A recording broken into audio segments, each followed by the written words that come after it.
Okay. What do you think of, this is for you, but everybody can answer. What do you think of Trump meeting with Viktor Orban? He is the dictator, is that too strong a word, of Hungary? Yeah. I mean, he's an authoritarian figure. He's as close as it gets in the Western world. I mean, he was elected, but so was Hitler. Right. And he seems to be elected over and over and over again. Yes. But I think actually most Americans know nothing about Viktor Orban, so it probably has no impact on his electability. And that's true. With that. You're right. So That's true. Yeah. But can we educate them a little? Oh, yeah, sure. Hungary's a country. We're on It's right CNN now. Right, yeah. Come on. So, who is Viktor Orban? There is a country. It's called Hungary. You may have heard of it. It's part of my heritage. Yeah. It's Hungarian. Oh, that's amazing. And it is on Eastern Europe, and it became a part of the European Union, but it is definitely the most difficult member of the European Union. Yeah, it used to be part of the Soviet bloc. It Exactly. was part of the group with East Germany and Poland and Czechoslovakia. And allies with Hitler in World War II. Yeah, well, many were. Right. And they were one of the countries that basically were like, don't worry, Hungarian Jews, we're not going to turn you over, we're not going to turn you over, you're not going to turn... Yeah, we are. And then by the very end, bam, all at once. In the unrelenting theater of global politics, where power dynamics shift like sand under an unforgiving tide, Bill Maher brings a provocative lens to one of the most polarizing alliances in contemporary diplomacy. On Real Time, Maher and his guest confront the unsettling implications of Donald Trump's meeting with Viktor Orban, a figure who looms large as a controversial architect of modern authoritarianism. Orban, Hungary's hardline leader, stands at the crossroads of nationalism and defiance, championing anti-immigration policies and pushing the limits of his European Union membership. As Maher dissects this meeting, the conversation unearths the stark disconnect between American awareness and Orban's global notoriety. Is Trump's alignment with such a figure a calculated nod to populism or a warning of deeper ideological affinities? With wit as sharp as ever and questions that cut to the bone, Maher dives headfirst into this labyrinthine political quandary, urging viewers to confront the shadows cast by democracy's most controversial players. Yeah. Right, and they have a very strong anti-immigration stance, especially with the migrants that are coming through Europe. They have been the most resistant to taking any migrants that have come through actually the borders of Eastern Europe as they came through Syria. And yeah, it's an interesting thing to see this country like try to have the benefits of the West, but also be resistant as well. You know who else didn't take any Syrian refugees? Saudi Arabia, where they might have fit in a little better. Right. I'm just saying. You know, I know, I get it. Fair enough. Yeah, okay.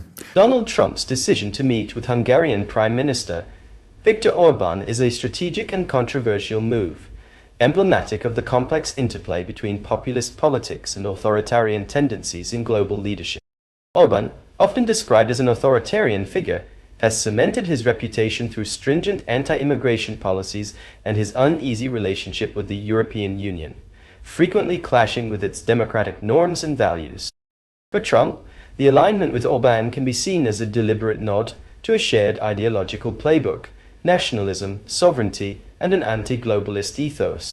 However, such an association also invites scrutiny and criticism. Does this meeting signal a broader endorsement of Orban's authoritarian approach, or is it a calculated move to appeal to Trump's base by showcasing ties with like-minded leaders? Do you think a two-state solution for Israel and Palestine is possible? Yeah, we got 80 seconds. Let's 100%. And this is what so many people don't understand about Biden. You think a two-state? I think it's 100% possible. Biden's the guy to do it because he's established his bona fides. These things do not happen overnight, and the first step of making peace is establishing your cred. There's an old saying, it's either U.S. Diplomatic Corps or Star Trek VI. Only Nixon could go to China, right? He was the only guy with the bona fides to do it. And Biden was so smart in Israel's darkest moment, right after October 7th, he came to Israel and said, I am your friend, I am your protector. So now he is in a position to say, as your friend and your protector, I can tell you the only long-term solution for Israel is a creation of Palestine. But you're only talking about this from one side. You do realize that Hamas does not want a two-state solution. No. They want the whole thing, from the river to the sea. Right. But Hamas needs to be isolated, and we need to talk. The fourth player in this quartet is the Arab world, right? And the good news here is that the world has changed in 20 years, and it's not your father's Middle East anymore, right? This is not dictators in the 60s. In some ways. In some ways, but it's not like In some ways it is. Yeah, but now there is a new coming war with Iran. And there are Yes. This is huge. And the Gulf Arabs War especially, between Israel and Iran or us between and the Iran? Iranians and the Gulf Arabs. That's the war. That's the big conflict. And the Gulf Arabs are scared to death. Yeah. Which is why they tried to do a peace treaty with Israel, forgetting the Palestinians, because Right. their attitude is we need Well, Israel. and again, for those people who we imagine don't know this stuff, but I think they probably do because they're watching CNN. Yeah. President Biden's post-October 7th approach, characterized by reaffirming U.S. support for Israel during its moment of crisis, is viewed as a foundational step in his broader strategy. By establishing credibility as a protector of Israel, Biden positions himself to broker discussions that could eventually lead to peace. However, significant barriers remain. The panel highlights Hamas' outright rejection of a two-state framework, advocating instead for full territorial control, from the river to the sea. This intransigence not only undermines peace efforts but also complicates dialogue with more moderate Palestinian factions. The Iranians are Shiites. Right.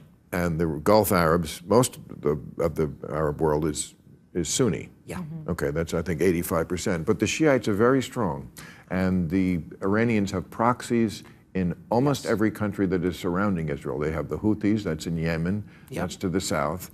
They took over Iraq because we stupidly went and undid the balance of power there. Syria, and Lebanon, Hezbollah. So that is a Shiite Iranian-led arc that goes all around the Middle East. And yes, it is very frightening, and that was causing Saudi Arabia and Israel to make peace with each other, because the friend of my friend is, or the friend of my enemy, or whatever that saying is. My cousin's cousin is my friend. I don't know, but you know what I'm trying to say, you know. But we're in a better position than we've ever been in between alternate energy tech and alternate energy business practices and infrastructure. We're not their crack whores anymore. Right. Right? We're in a position now where if we walked away, we'd be in a much less pain than we were 20 years ago. And 20 years from now, we can just walk away. And they know that. Right. So now is the time to really pressure them and say, listen, if you want our support against Iran, you need to back a Palestinian state and use your money to build it, and then use your sons in their uniforms to be a peacekeeping force. Right. But again, you're going to have to convince the Palestinians themselves that they don't get the whole thing, because they don't seem to really want to give up on that idea. The whole river to the sea, we get it all. Well, that's Hamas. Are we talking that, or regular Palestinians? Well, you know, most Palestinians are just regular people who want a life. And remember, it was Arafat who walked away from that. Right. It was their leadership. Well, he was what you would call a regular Palestinian. I don't know what that means, but you're talking about the West Bank as opposed to I'm talking about Gaza. the West Bank versus Gaza. Those are two different ecosystems. Right. Okay. The role of the Arab world emerges as another focal point, historically divided between Sunnis and Shiites. The Middle East is undergoing seismic shifts, with the Gulf Arab states recalibrating their positions amidst the growing threat posed by Iran. These nations warming ties with Israel, driven by shared security concerns, contrast sharply with their historical alignment with Palestinian causes, further complicating the regional dynamics. Moreover, Iran's influence looms large, bolstered by its network of proxies spanning Lebanon, Syria, Iraq, and Yemen. This Shiite arc encircles much of Israel, presenting a persistent threat and serving as a central factor in any peace calculations. Despite these challenges, the panel expresses cautious optimism, underscoring that current global and regional shifts provide an unprecedented opportunity to pressure all stakeholders toward compromise.